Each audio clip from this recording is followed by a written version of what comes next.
中国科学院武汉病毒研究所牵头的科研团队近日确定，1年多前曾在广东导致大量猪死亡的流行性腹泻，罪魁祸首是一种源自蝙蝠的新型冠状病毒。这项研究表明，人类需要积极地监控蝙蝠及其他的野生动物中的病毒性感染。这一成果呢，今天在国际权威的学术期刊《自然》杂志上发表。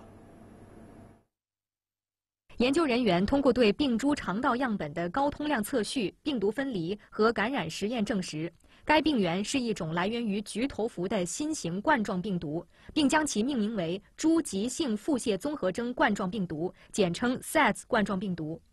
专家介绍，该冠状病毒主要在肠道中传染，发病仔猪的临床症状为严重急性腹泻、呕吐、体重迅速下降。5日龄以下的仔猪死亡率高达90%。我们在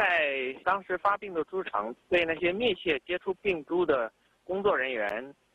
抽血进行了抗体检测，没有发现感染的迹象，所以我们判断它暂时不会感染人。专家介绍 ，SARS 冠状病毒虽然目前不会感染人，但是其与2003年爆发的 SARS 病毒有诸多相似性。其溯源研究也证实了蝙蝠携带的某些冠状病毒可跨种传播至家畜，并造成严重疾病。针对蝙蝠持续开展冠状病毒的监测，对于防控新发传染病、保障畜牧业生产安全具有重要意义。现在病毒已经分离出来了，我们也制备了相应的抗体疫苗，很快的就能够针对这些病毒的蔓延。